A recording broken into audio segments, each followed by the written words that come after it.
So నమస్తే శివ. ఈరోజు మరి తెలంగాణ రాష్ట్ర వ్యాప్తంగా గద్దరన్న పేరు మీద గిద్దె రామ్ నర్సయ్య గారు మీలాంటి కవులు కళాకారులకు ఒక అవార్డ్స్ కార్యక్రమం ఇవ్వబోతూ ఉన్నారు. మరి దీనికి సంబంధించి గద్దరన్న యాదిలో మీరేం చెప్తారు? ఇవాళ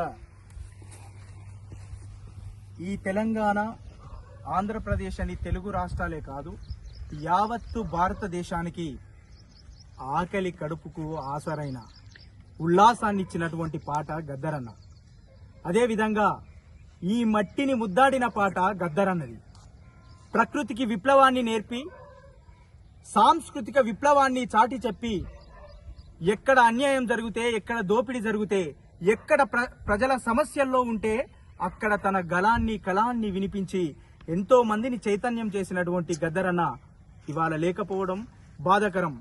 తాను భౌతికంగా దూరం కావచ్చు గాని పాట బ్రతికున్నంత కాలం గద్దరన్న ఈ సమాజంలో మన మనుషుల మధ్య బ్రతికే ఉంటాడు.